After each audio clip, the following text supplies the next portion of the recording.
Let's see. A great question over here on YouTube. Is it possible to import the Intune security baseline as a configuration policy?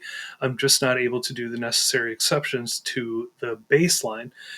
Fantastic question. There are a number of ways that you can use the Intune baseline, or at least apply it to your devices.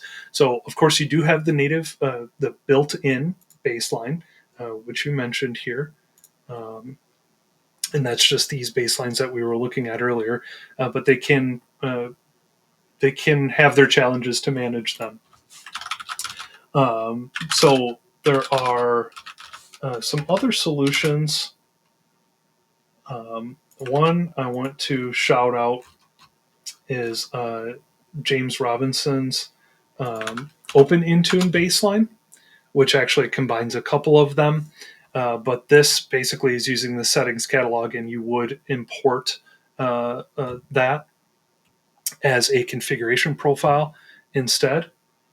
Um, that's one way to do it. Absolutely, the baselines in general, I think almost all of the settings, if not all of the settings at this point in the baseline, are in the settings catalog.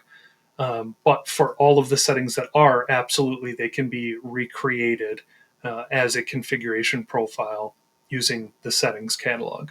And that is absolutely a way that a lot of organizations are doing that, specifically because for the way they need to deploy them or provide exceptions or what have you. That's exactly what they're doing, is creating that configuration profile, setting the exact same settings over in the settings catalog, and assigning those. But like I said, I'm going to give a shout out to James OpenIntuneBaseline here, because this does some of that for you.